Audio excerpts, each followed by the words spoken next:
परब्रह्म श्री स्वामीनारायण ने सन 1781 में उत्तर भारत के छपिया गांव में मनुष्य जन्म धारण किया। छपिया और अयोध्या की भूमि को दिव्य बाल चरित्रों से पावन करके वे नीलकंठ वर्णी के रूप में निकल पड़े अपने मौलिक दर्शन से विश्व के असंख्य जीवों का कल्याण करने हेतु एक कल्याण यात्रा पर। अयोध्या से नैमिषारण्य, हरिद्वार, श्रीपुर, केदारनाथ, बद्रीनाथ, बद्रीवन आदि से होते हुए वे तिब्बत में मानसरोवर पधारे।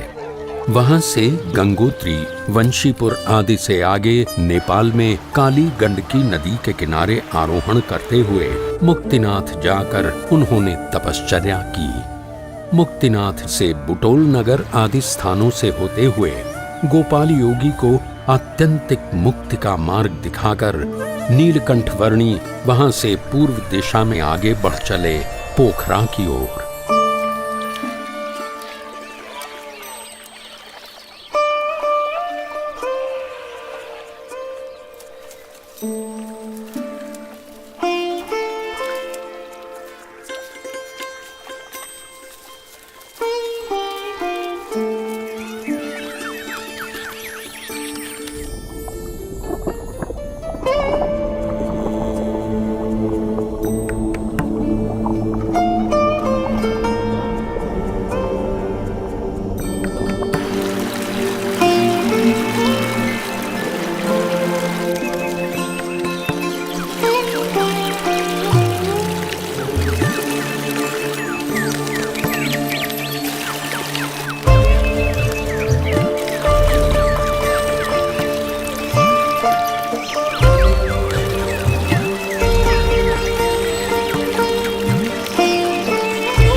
नेपाल प्रदेश की वादियों और पहाड़ियों को पार करते हुए नीलकंठ वर्णी आ पहुंचे पोखरा सरोवर पर।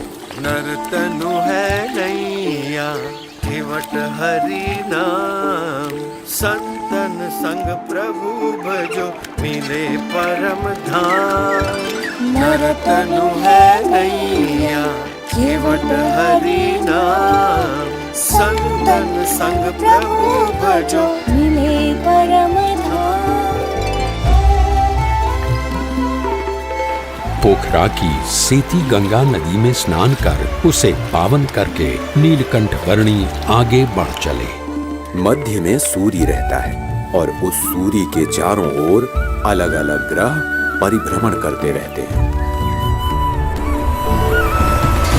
कई नगरों, पहाड़ों और वनों को पार करते हुए नीलकंठ वर्णी आ पहुंचे धार्मिक स्मारकों के लिए प्रख्यात नगर काठमांडू में।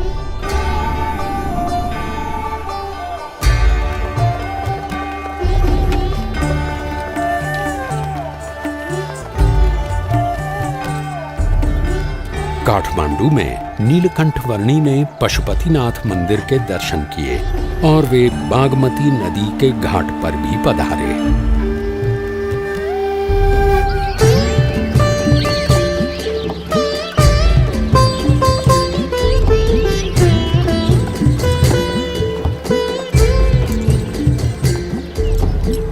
वैभवी नगरी काठमांडू के कई स्थानों पर होते हुए कुछ साधु संतों के समुदाय के साथ नीलकंठ वर्णी वहां के राजा के महल में आ पहुंचे।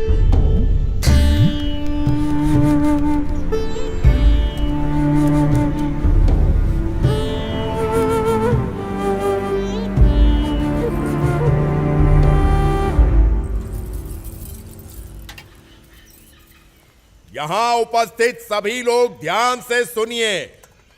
हमारे राजा जी को कुछ असाध्य रोग हुआ है जिससे उनके पेट का दर्द मिट ही नहीं रहा है। यदि किसी को भी इस रोग और उसके निवारण की जानकारी हो तो वो बताएं और हमारे राजा जी का इलाज करें और उचित इनाम भी पाएं। बटुक वर्णी जी, आपके पास भी इस रोग का कोई इलाज हो तो अवश्य बताना। मेरे पास तो जन्म मरण के रोग का इलाज है।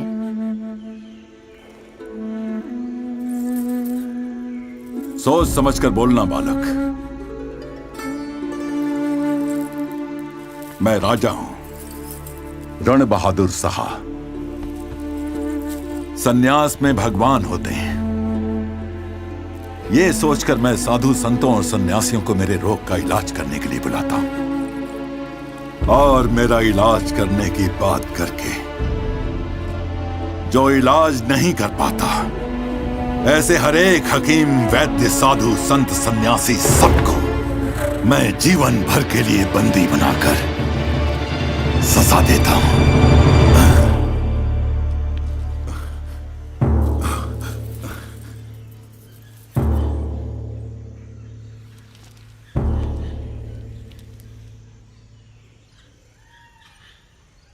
वही तो आप भूल कर बैठते हैं राजन।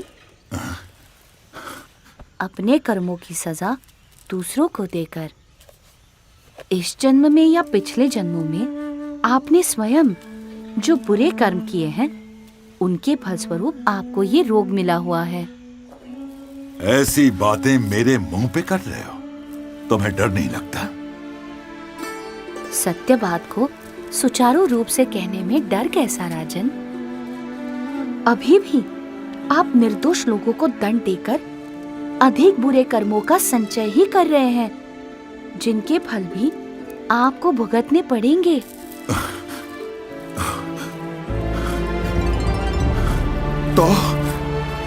तो मैं क्या करूं?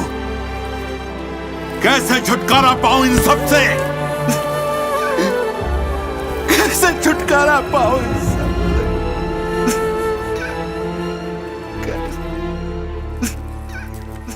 जो भी दुख आए उसे अपना प्रारब्ध और अपने कर्मों का फल समझकर और परमात्मा की इच्छा समझकर अपना लो। अपनी भूलों का पश्चाताप करके और परमात्मा को प्रार्थना करके प्रायश्चित करने से दुख का निवारण हो सकता है।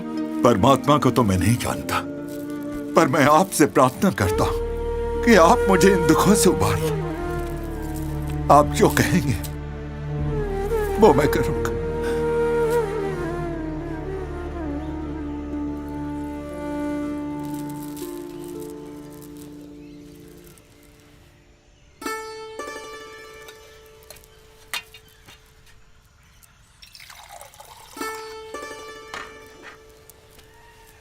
ये पी लीजिए।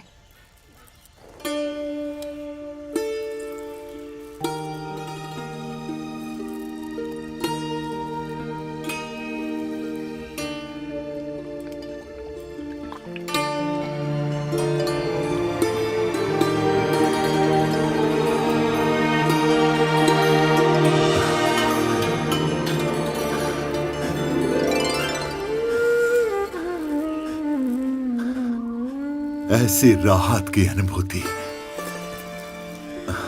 मुझे आज तक नहीं हुई प्रभु।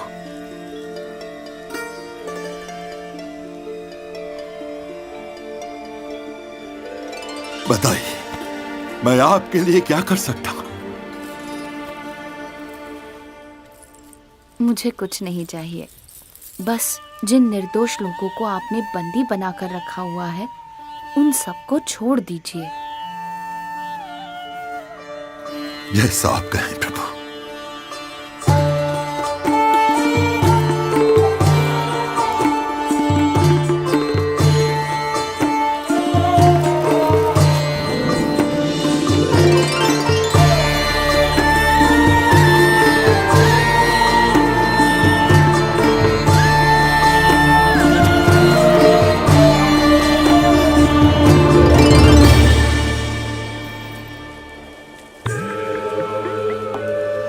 काठमांडू से आगे उत्तरी नेपाल प्रदेश में यात्रा करते हुए नीलकंठ वर्णी ने तिब्बत प्रदेश एवं चीन प्रदेश की ओर दृष्टि की और वहां से पूर्व दिशा में आगे बढ़ते हुए वे वराह तीर्थ आ पहुंचे। जीवन भर सदाचार पूर्वक सेवा के अच्छे कार्य करते रहना वह अच्छी बात है, परंतु वह आत्यंतिक मोक्ष के लिए पर्याप्त नहीं है।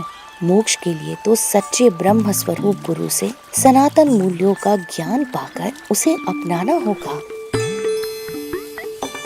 ओम गंगे च यमुने चैव गोदावरी सरस्वती नर्मदे सिंधु कावेरी जलेस्मिन् सन्निधिं कुरु।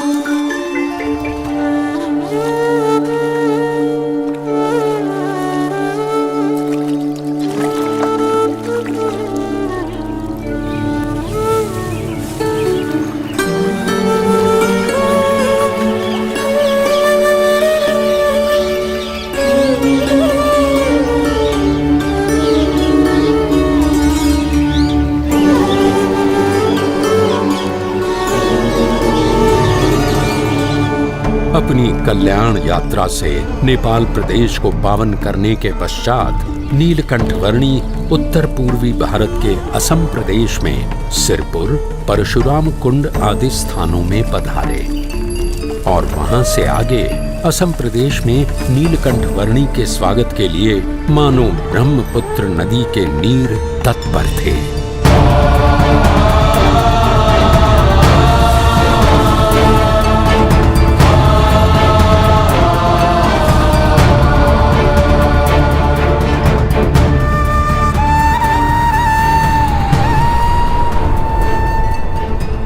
ब्रह्मपुत्र नदी को पार करके नीलकंठ वर्णी आ पहुंचे असम के कामाक्षी तीर्थ में। इस दुर्लभ मनुष्य जन्म का ध्येय है परम सत्य की प्राप्ति। व्यसन, वहम, मलिन मंत्र तंत्र आदि से किसी सत्य को प्राप्त कर लेने जैसा जो अनुभव होता है वो परम सत्य नहीं परंतु केवल भ्रम है। परम सत्य तो केवल एक ही है जो जन्म मरण के चक्कर से मुक्त करके आत्यंतिक मोक्ष प्राप्त करवाता है।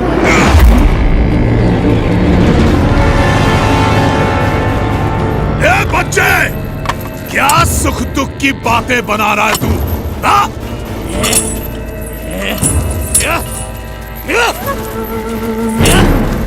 अरे यहाँ मेरे साम्राज्य में सबके लिए केवल एक ही वस्तु प्राप्त है और वो है सुख, सुख और सुख। समझा तू? सुख या सुख का भ्रम? सुख, केवल सुख, केवल सुख। एक सच्चे उपासक की तरह उपासना करके हर एक सुख को सिद्ध किया है मैंने और गले तक मदिरा का पान करके उन हर एक सुख के नशे में रहता हूं मैं। इसीलिए पी बैक कहलाता हूं मैं, पी बैक।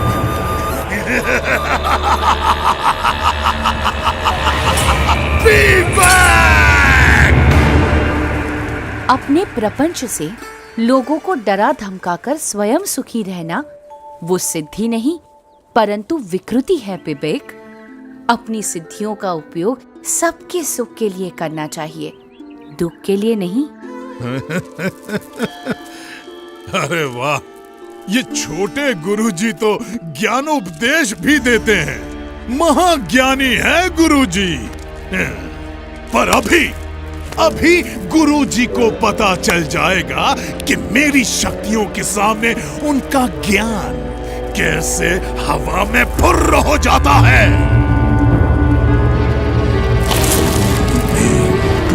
फट। ओम ह्रीं क्लीं फट। ओम ह्रीं क्लीं फट। ये देख मेरी शक्ति छोकरे, ये देख।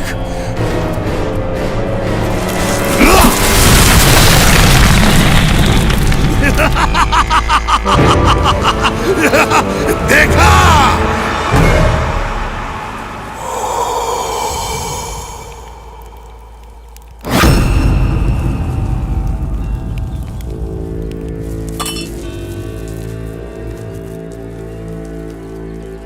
घबराइए मत, परमात्मा की दिव्य शक्ति पर भरोसा रखिए।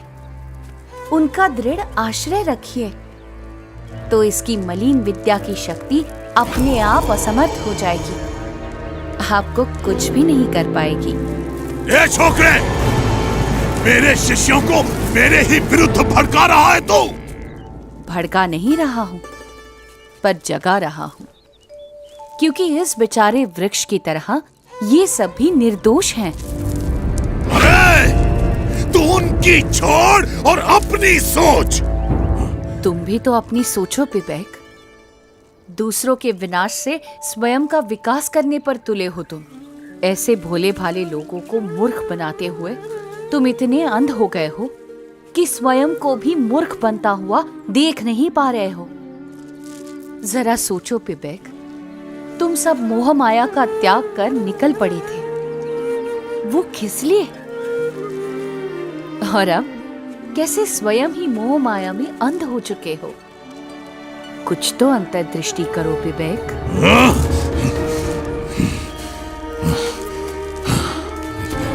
इसे कैसे पता? वैसे मेरी भूल तो है, लेकिन नहीं, ये बकवास कर रहा है।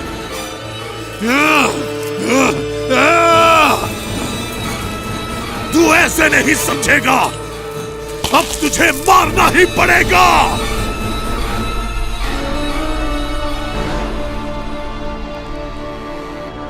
परमात्मा की काल शक्ति के सिवा कोई किसी को मार नहीं सकता। अरे, तुझे मारने के लिए तो मेरी शक्ति ही काफी है।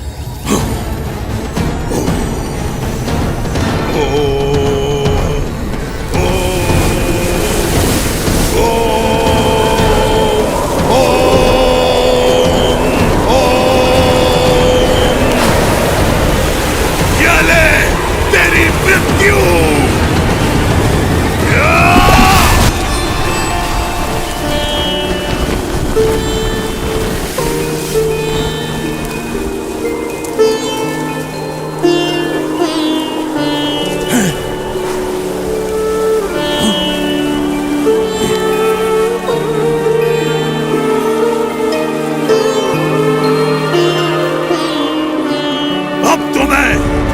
मेरी परम शक्तियों का आह्वान करूंगा और तुझे मार के ही दम लूंगा।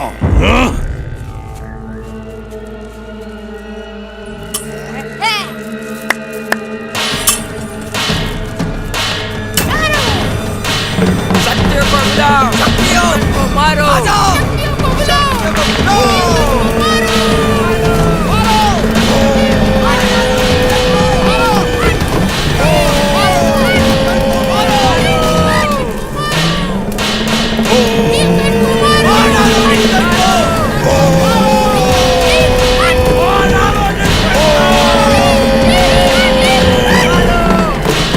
मेरी परम शक्तियों, मैं आप सबका आह्वान करता हूँ, इस लड़के को खत्म कर दो, मार डालो इसे।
कैसे संभव है?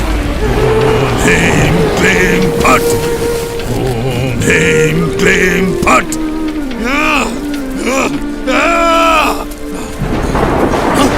ये कैसे संभव है?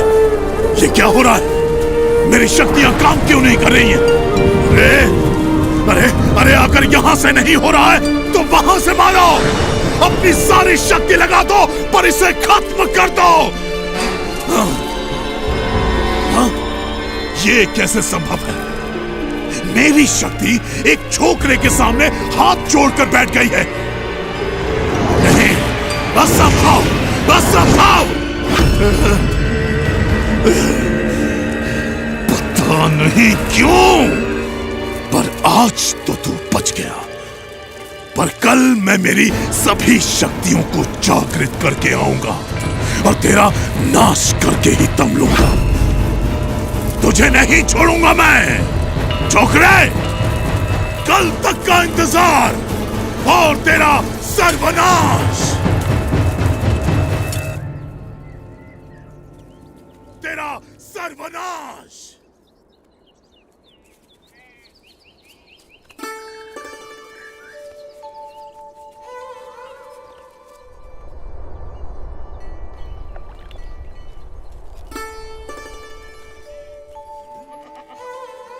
धर्म का आचरण छोड़कर अधर्म का आचरण करने के लिए बहाने तो 1000 मिल जाते हैं, पर यदि दृढ़ता से धर्म के मार्ग पर चलते रहेंगे तो माइक आकर्षणों पर गिरने से बच जाएंगे, अधर्म से बच जाएंगे। वरना तो मार्ग भी गलत और ध्येय भी गलत, और साधना ही गलत होगी तो साध्य कैसे योग्य मिलेगा? नीलकंठ वर्णी, नीलकंठ वर्णी, नीलकंठ वर्णी, नीलकंठ वर्णी, क्षमा कर दीजिए मुझे, मैंने बहुत बड़ी भूल की है। अरे पीबेक, गुरुदेव, मुझे क्षमा कर दीजिए गुरुदेव, और मुझे अपना शिष्य स्वीकार कर लीजिए। कल रात को मैंने मेरे सभी आराध्यों का फिर से आह्वान किया और उनसे कहा कि वे आपका नाश कर दें, तो उन्होंने तो मुझे ही बहुत मारा, पटक पटक कर धो दिया मुझे। और उन्होंने कहा कि आप तो सबके स्वामी, सर्वोपरि परमात्मा है। मुझे क्षमा कर दीजिए प्रभु, मुझे क्षमा कर दीजिए। सच्चे गुरु के बिना कोई भी साधक इधर उधर भटक ही जाता है। मैं भी भटक गया था। कोई बात नहीं विवेक, मार्ग से भटक जाने का अर्थ हमेशा ध्येय से भटक जाना ही नहीं होता। तुम्हारे पूर्व जन्मों की भूलों को तुम अज्ञान के कारण भूल गए हो, वैसे ही इस जन्म की भूलों को ज्ञान से भुला दो और अभी से एक अच्छे जीवन की शुरुआत कर दो। जी गुरुदेव, गुरुदेव, मैंने बहुत भूल की है। अब आप ही मेरा मार्गदर्शन कीजिए। जरूर विवेक, गुरु तो सही मार्ग दिखाने का प्रयास करता ही है, पर उस मार्ग पर चलना वो तो साधक का ही काम है। बस अब तुम एक सच्चे साधक को शोभा दे वैसा जीवन जियो। शुद्ध धर्म, शुद्ध आचरण, शुद्ध भक्ति भाव, यथार्थ ज्ञान आदि को अपनाकर परमात्मा की ओर कदम बढ़ाते चलो, तो वो भी तुम्हारी ओर आते चलेंगे। तुम्हारे पुराने संसार की रचना तुम ही ने की थी और तुम्हारे नए संसार की रचना भी तुम ही करो।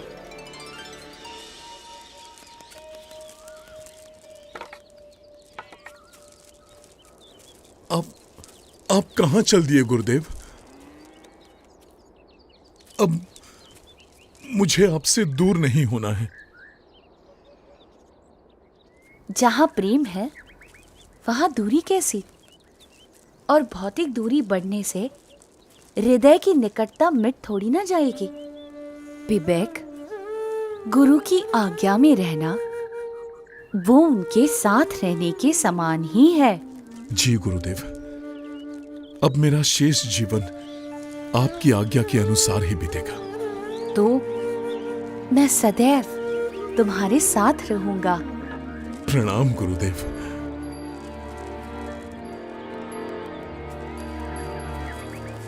प्रणाम नीलकंठ वर्णी।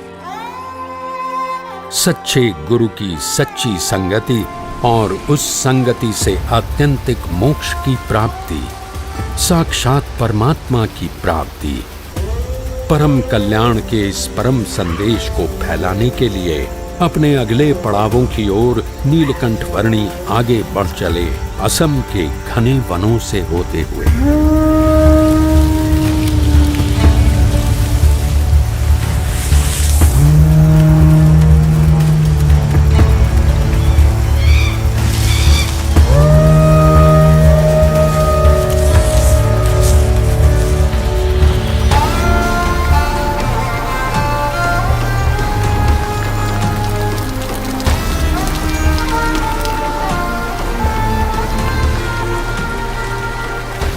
दक्षिणी असम के पर्वतीय प्रदेश को लांघते हुए चटगांव जिले के आसपास कहीं पर नीलकंठ वर्णी आ पहुंचे, एक दैवी अप्रकट सी नौलखा पर्वत की साधना भूमि पर।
इस दिव्य और अप्रकट पर्वत भूमि पर 9 लाख योगी युगों से योग साधना करके अनेक सिद्धियों को प्राप्त कर रहे हैं, जिससे अंततः वे आपकी महिमा को समझ सकें और मोक्ष प्राप्त कर सकें। सिद्धियों की प्राप्ति हेतु योग साधना करने से अनेक सिद्धियां प्राप्त हो सकती हैं, पर उन सिद्धियों के प्रति जो लगाव बना रहता है वह परमात्मा की भक्ति में से विचलित कर देता है, और आत्यंतिक मोक्ष तो यथार्थ दास भाव से परमात्मा की भक्ति करने से ही होता है।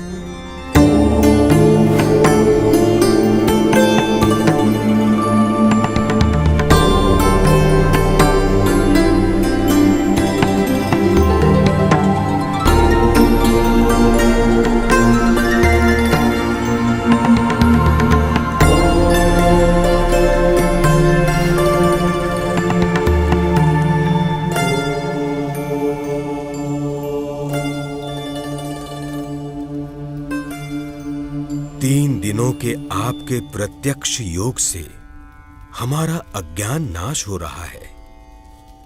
हम अपने प्राणों को 6 चक्रों में प्रसारित करके किसी भी सिद्धि को प्राप्त कर लें, उससे भी अधिक यह है कि हम हर प्रकार से आप जो परमात्मा हैं उनमें जुड़ जाएं।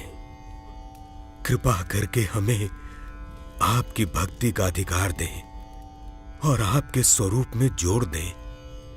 आप सभी का आत्यंतिक मोक्ष के मार्ग पर प्रयाण हो।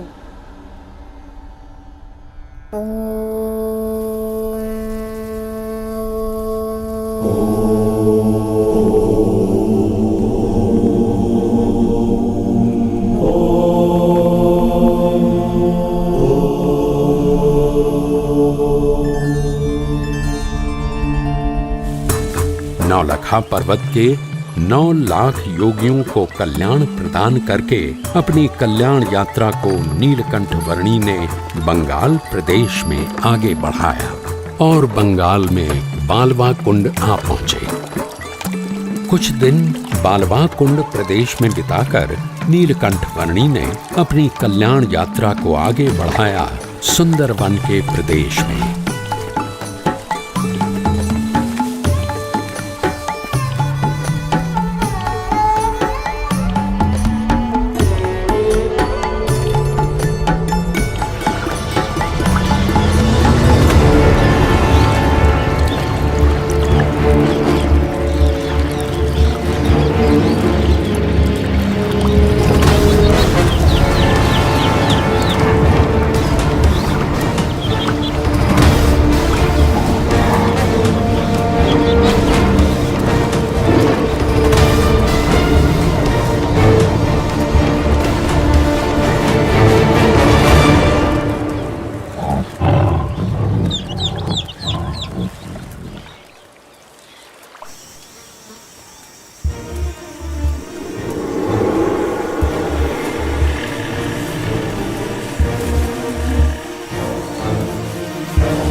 बंग देश को पार कर नीलकंठ वर्णी गौड़ देश में श्री चैतन्य महाप्रभु की जन्मभूमि नवद्वीप में आ पहुंचे।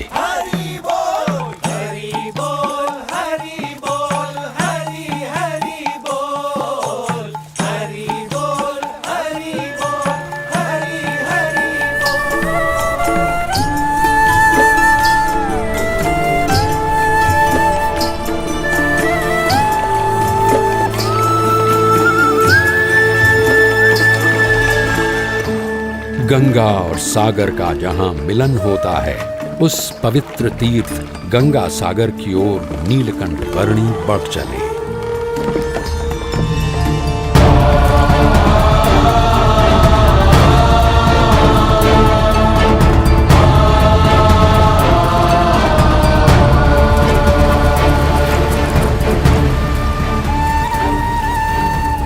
नीलकंठ वर्णी सागर द्वीप में स्थित सुंदरवन में कपिल मुनि के आश्रम में आए। यहाँ कपिल मुनि द्वारा रचित सांख्य शास्त्र का समन्वय सनातन वैदिक धर्म के एक मौलिक दर्शन के साथ करने का जैसे उन्होंने संकल्प लिया और वहां से पूर्वी भारत के उड़ीसा प्रदेश में आ पहुंचे।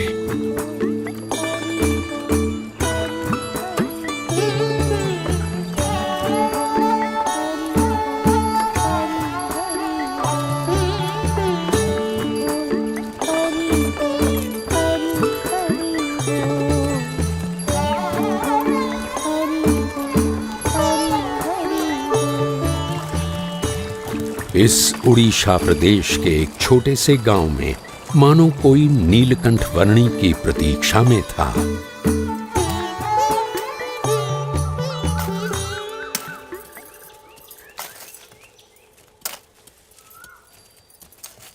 जयराम भैया, उन्होंने कहा कि संसार व्यवहार के सारे कर्तव्यों को निभाते हुए भी अपनी चित्त की वृत्ति भगवान में रखे रहोगे तो आपका गृहस्थाश्रम श्रेष्ठ होगा। यानी कि परिवार के सभी लोगों के साथ प्रेम भाव से रहो, अपनी हर कौटुंबिक और सामाजिक जिम्मेवारी को निष्ठापूर्वक निभाओ, परंतु उन सब की मोह माया में लिप्त ना रहते हुए केवल भगवान में ही आसक्ति रखो। ये सब बातें तुम्हें किसने सिखाई? बाल योगी नीलकंठ वर्णी ने पिताजी। वे सन्यासी बाबा के मंदिर में ऐसा उपदेश दे रहे थे। तो तुम दोनों उन्हें हमारे यहाँ लेकर क्यों नहीं आई? पर माँ, उन्होंने तो आँख उठाकर हमारी ओर देखा तक नहीं। तो हम उन्हें कैसे बुला लाते? क्या ऐसे पवित्र बाल ब्रह्मचारी हैं वो? चल जयराम, उन्हें हमारे घर पर ले आते हैं। चल चल।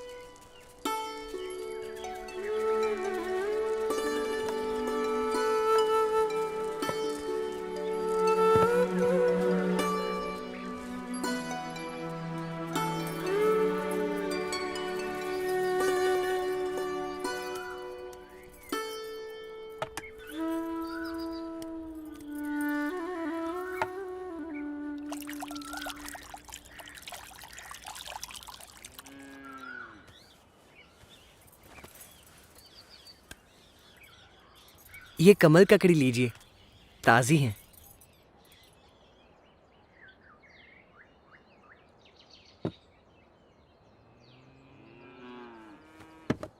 ये जयराम और मैं कृष्ण तंबोली, हम दोनों रोज ताजी कमल ककड़ी लाते हैं।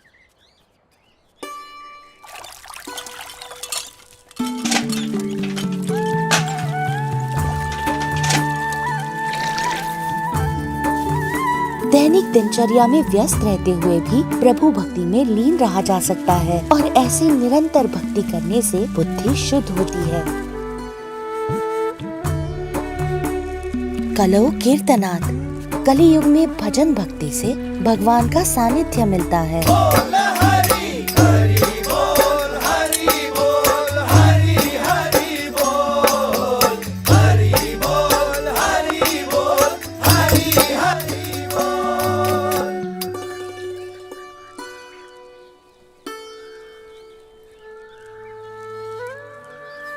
रोज इतनी ताजी कमल ककड़ी कहाँ से लाते हो? क्या मुझे भी उस जगह ले चलोगे? हाँ, आज शाम को ही चलेंगे। आपको हमारे साथ बड़ा मजा आएगा।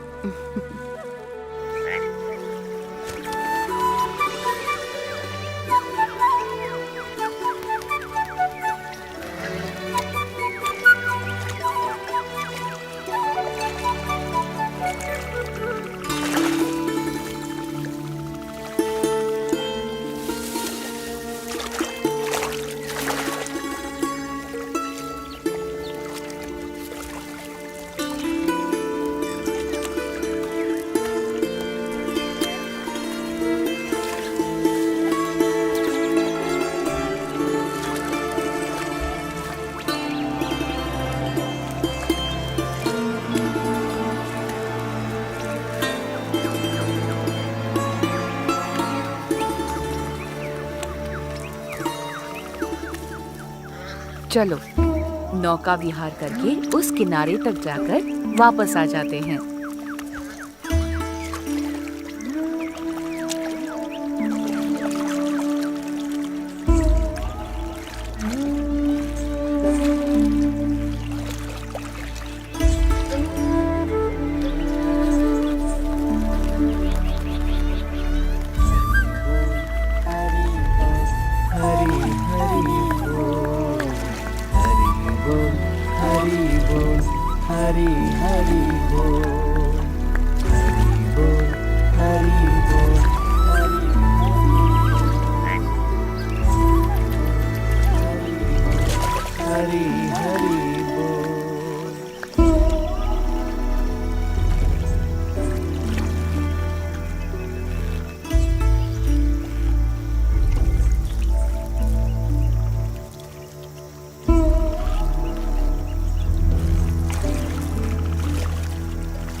इस समय इस डरावने वन में जाना उचित नहीं होगा। हाँ, बहुत डरावनी जगह है। डरो मत, मैं तुम्हारे साथ हूँ। चलो। ठीक है।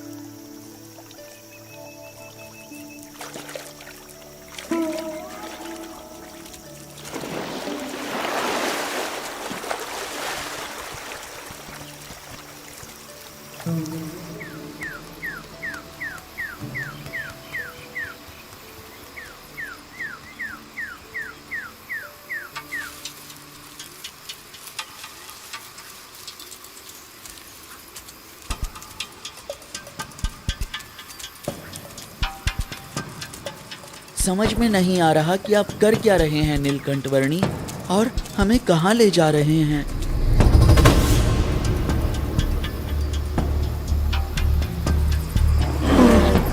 ये तो भालू की आवाज है। हे भगवान। डरो मत, मैं हूं ना, चलते रहो। नीलकंठ, नीलकंठवर्णी, ये भालू हमें मार डालेगा। नहीं, कुछ नहीं करेगा।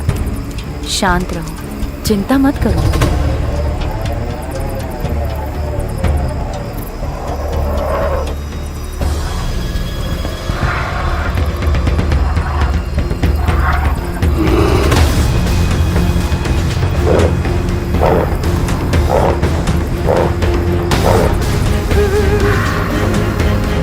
ये तो हमारी मस्ती कर रहा है। हे भगवान, ये भालू हमें मार डालेगा।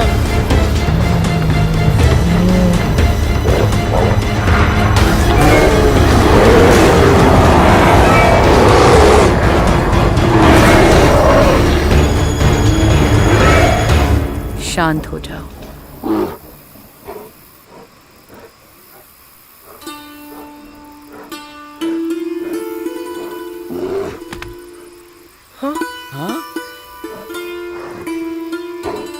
ये कैसे हो सकता है? हाँ? चिंतित मत रहो, तुम्हारा कल्याण अवश्य होगा। हाँ? हाँ? अब जाओ।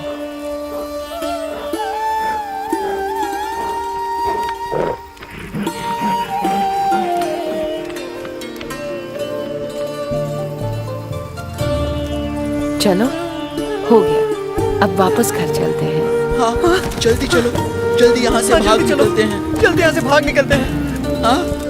भागो भगवान, कहीं वो भालू वापस ना आ जाए।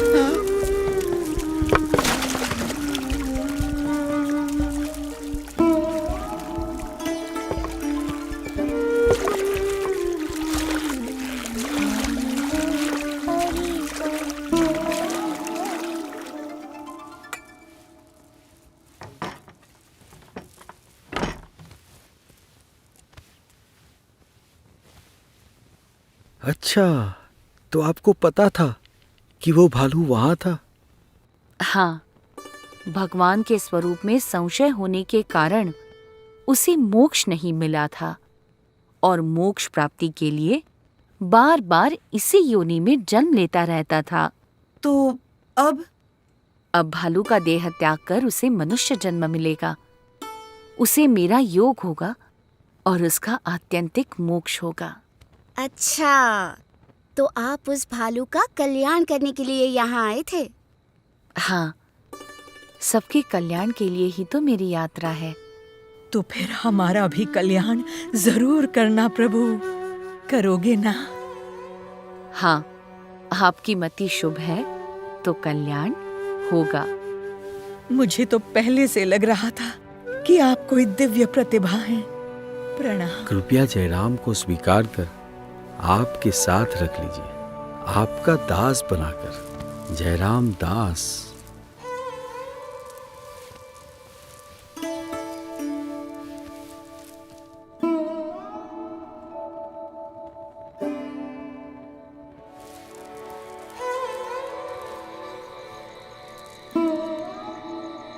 कुछ मुमुक्षुओं को कल्याण के मार्ग पर प्रेरित करने के पश्चात भी उनके साथ ही बस जाना वो नीलकंठवर्णी की शैली नहीं थी, क्योंकि उनका लक्ष्य था अनंत मुमुक्षुओं के कल्याण के लिए अपनी कल्याण यात्रा को आगे बढ़ाते ही रहना।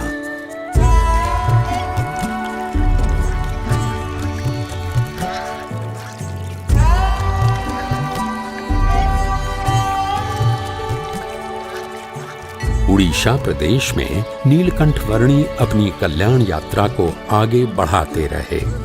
मार्ग में सदा व्रतों से जो कुछ भी मिले उससे निर्वाह कर लेते हुए जो कोई भी मिल जाए उसके लिए परम कल्याण का मार्ग प्रशस्त करते हुए और निज स्वरूप के निजानंद में मग्न रहते हुए।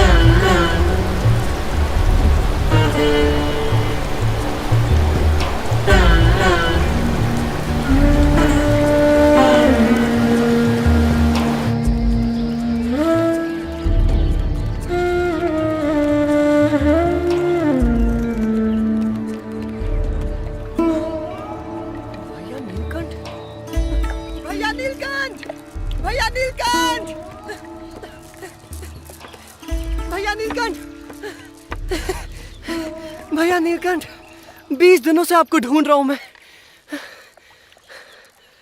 आपके चले जाने से मेरा परिवार बहुत दुखी है। मुझे उनके साथ रहना है और आपके बिना नहीं रहना है। तो घर चलो, आप चलो। उन सबके प्रेम का मैं आदर करता हूँ, परंतु मेरी यात्रा तो अविरत आगे बढ़ती ही रहेगी जयराम दास। क्यों ना तुम भी मेरी यात्रा में जुड़ जाओ।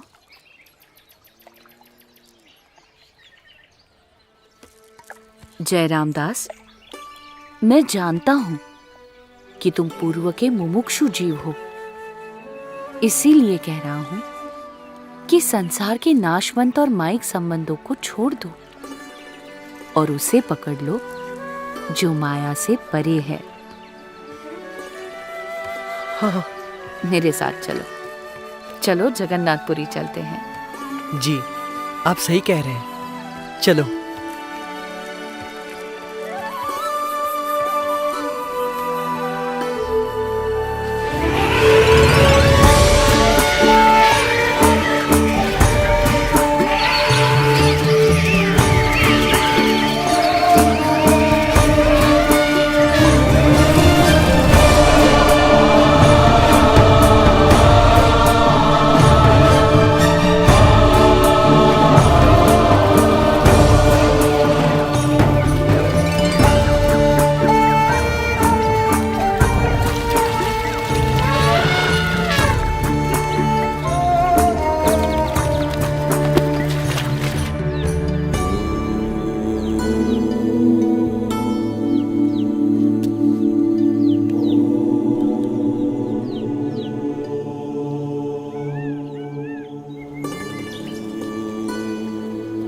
आ जाओ, जिसको भी भुवनेश्वर जाना है मेरी नाव में बैठकर जा सकता है। अरे भाई, नाव का किराया थोड़ा कम कर दो। नहीं करूंगा, दूसरे के पास चले जाओ। ठीक है, तो फिर हम दूसरी नाव में भुवनेश्वर जाएंगे। अरे केवट, भुवनेश्वर जाना हो केवट, मेरी नाव में आ सकता है। सुनो भैया, अरे भाई, सामान वो नाव वाला तो बहुत पैसे मांग रहा है। भुवनेश्वर तक जाने के लिए इतना सारा पैसा कौन देगा? अरे भाई केवट, नाव का किराया थोड़ा कम कर दो। इधर तुम्हारी नाव में बैठेंगे और थोड़ी ही देर में उधर भुवनेश्वर की ओर उतर जाएंगे। ले जाता हूँ। उसके लिए इतना ज्यादा दाम ठीक नहीं है। अरे नहीं नहीं भैया, इतना लोभ करोगे और सौदेबाजी करते रहोगे तो इसी किनारे पर रात बितानी पड़ेगी। चलो चलो, मैं तो नाव लेकर जा रहा हूँ। मैं तो एक पैसा भी कम नहीं करूँगा। आना है तो आओ, नहीं तो कोई बात नहीं। हाँ, नीलकंठ वर्णी मेरा इंतजार करते करते आखिर चले गए। हाँ, इतना लोभ नहीं करता तो भी नीलकंठ वर्णी के साथ नाव में होता।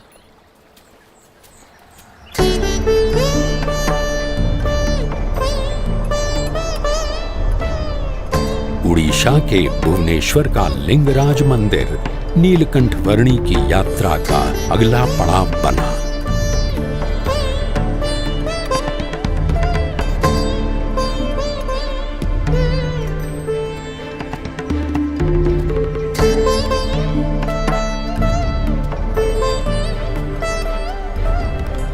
भुवनेश्वर से दक्षिण में नीलकंठ वर्णी साक्षी गोपाल तीर्थ में पधारे।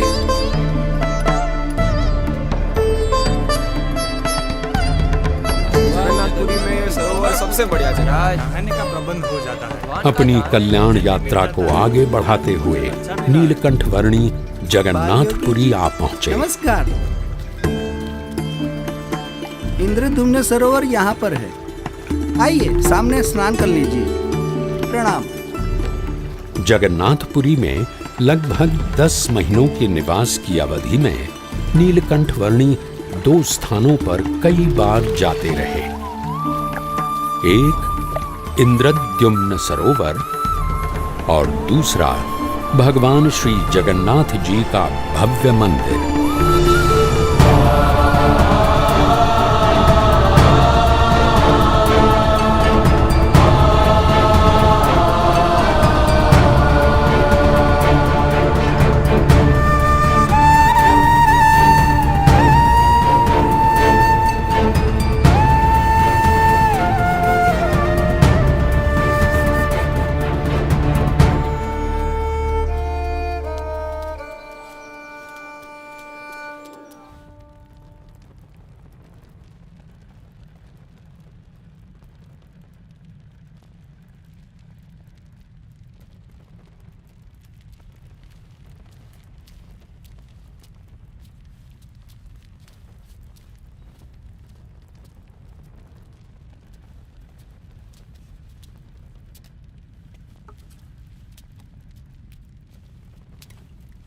ये लीजिए भगवान जगन्नाथ जी का प्रसाद। मैं आपको हर रोज़ ये प्रसाद दूंगा।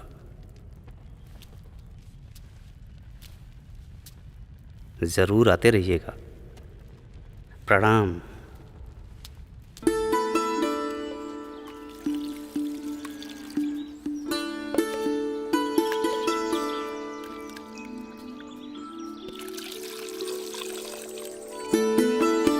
अरे भाई हटो हटो जरा। अरे नीलकंठ वर्णी, मुझे विश्वास था कि आप यहाँ जगन्नाथपुरी में मिल जाएंगे। उधर 2 पैसों के लोभ में मैं आपको खो बैठा। अब मैं आपसे नहीं बिछड़ूंगा।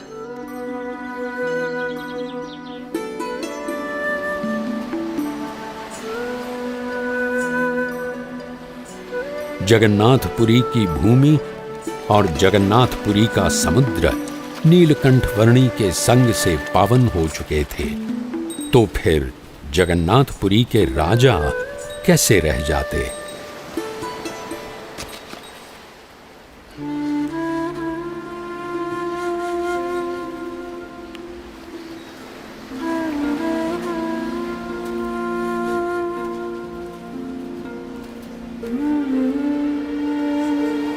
प्रणाम। प्रणाम। मैं जगन्नाथपुरी का राजा गजपति राजा दिव्य सिंह देव हूँ। जगन्नाथपुरी के मेरे साम्राज्य में आपकी दिव्य प्रतिभा के बारे में मैंने बहुत कुछ सुना है। प्रणाम।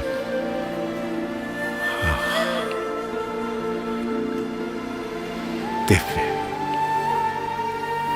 अति दिव्य। आप तो दिव्य अति दिव्य हैं। आप तो सच्चित आनंद स्वरूप हैं।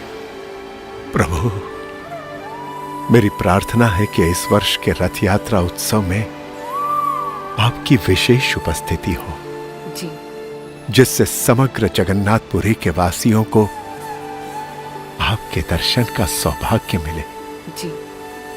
और रथ यात्रा उत्सव के पश्चात भी आप यहां जगन्नाथपुरी में ही बसे रहे। धन्यवाद प्रभु, धन्यवाद।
सदा संतुष्ट मनसः सर्वाः सुखमया दिशः।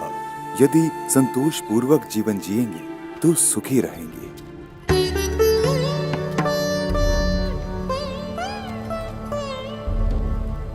राजधर्म तो आपका लौकिक कर्तव्य है, पर आपके आत्म कल्याण के लिए आपको सनातन धर्म के मूल्यों को अपनाना पड़ेगा।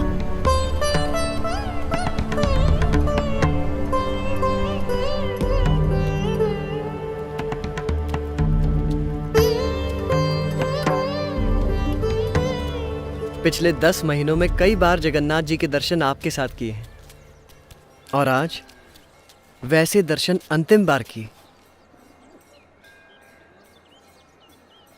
10 महीनों में कभी आपका बहुमान हुआ तो कभी अतिशय अपमान हुआ, कभी आपको अच्छे व्यंजनों का भोजन मिला और कभी तो आप कई महीनों तक केवल वायु भक्षण कर रहे। हर परिस्थिति में आप एक समान प्रसन्नता से रहे। मैं तो कई बार बहुत व्यथित हो जाता था, पर आप तो हमेशा स्थित प्रज्ञ। अब आगे हम कहाँ जाएंगे?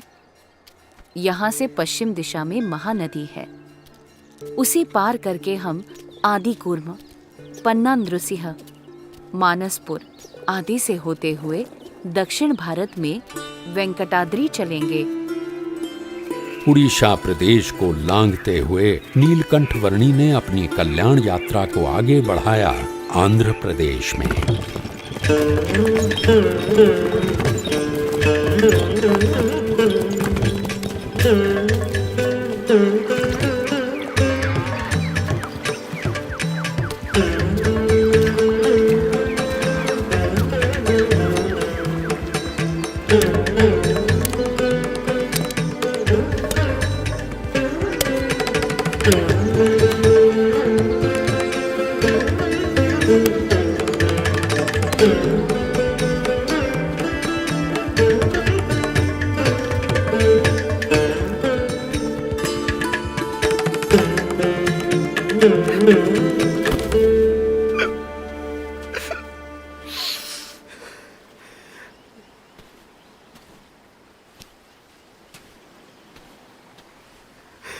मेरे माँ बाप की स्थिति अभी कैसी होगी?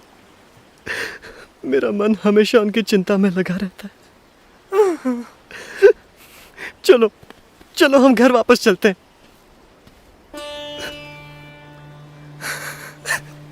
तो फिर मुझे जाने दो। उनके देहांत तक मैं उनकी सेवा करूंगा और बाद में आपके पास आ जाऊंगा। कोई बात नहीं जयराम दास, तुम जा सकते हो। पर मुझे आपसे सन्मुख भी रहना है। उनके प्रति मेरा मोह मुझे आपसे दूर कर रहा है। मैं असफल हो रहा हूं।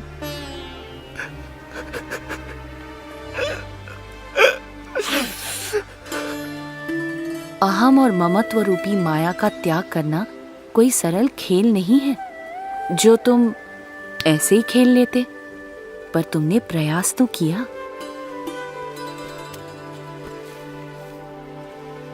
जी भैया।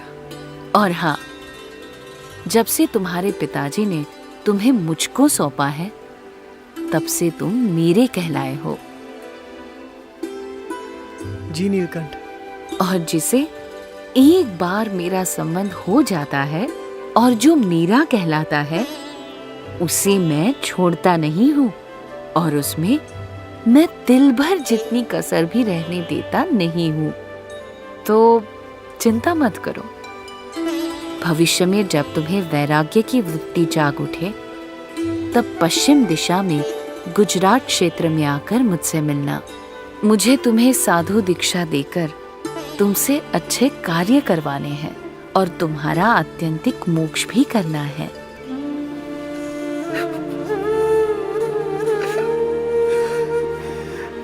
प्रणाम। प्रणाम। मुझे भूलिएगा मत।